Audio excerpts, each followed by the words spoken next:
दोस्तों कैसे हो आप लोग। दोस्तों पहले मैं आपको एक कहानी सुनाता हूँ। इस कहानी को सुनने के बाद आपको सब्र की ताकत का पता चल जाएगा। दोस्तों स्वागत है मेरे चैनल न्यू ज़िंदगी में। एक व्यापारी था, किसी कारण उसका बिजनेस पूरी तरह से डूब गया। वह अपने हालातों से बुरी तरह थक चुका था। एक दिन वो जंगल गया, काफ़ी देर तक एकांत में बैठा रहा।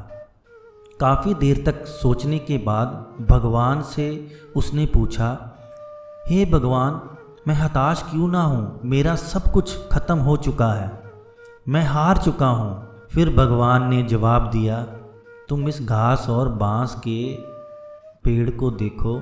जब मैंने घास और बाँस के बीज को लगाया, मैंने दोनों की देखभाल की, दोनों को सेम पानी दिया, दोनों को प्रकाश दिया।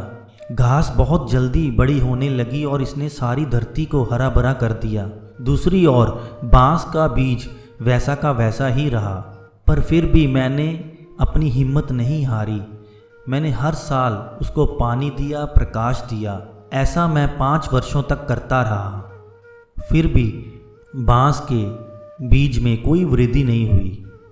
6 साल बाद उसके बीज में एक छोटा सा पौधा अंकुरित हुआ। घास की तुलना में ये पौधा बहुत छोटा सा और कमज़ोर था, पर 6 महीने के बाद यही पौधा 100 फीट तक लंबा हो गया। इन 6 सालों में इसकी जड़ इतनी मजबूत हो गई कि वो 100 फीट बाँस को भी संभाल सकता था। भगवान कहते हैं, जीवन में जब संघर्ष करना पड़े घबराइए मत, ये समझिए आपकी जड़ें मजबूत हो रही हैं, जो आपके आने वाले कल को अच्छा और मजबूत बनाएंगी। ये कहानी हमें 2 चीज़ें सिखाती हैं। एक तो हमें निरंतर कर्म करते रहना चाहिए, और अगर आपका सपना बड़ा है या आपका टारगेट गोल बहुत बड़ा है तो आपको सब्र भी ज़्यादा करना होगा और आपको मंजिल भी ज़रूर मिलेगी। यही सब्र आपकी सफलता की चाबी है।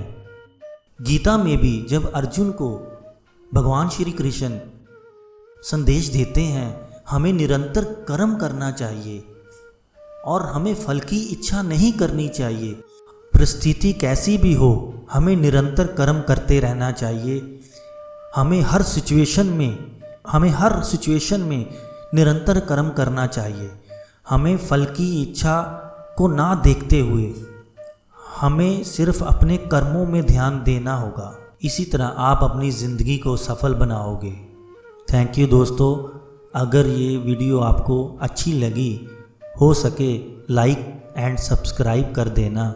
न्यू ज़िंदगी।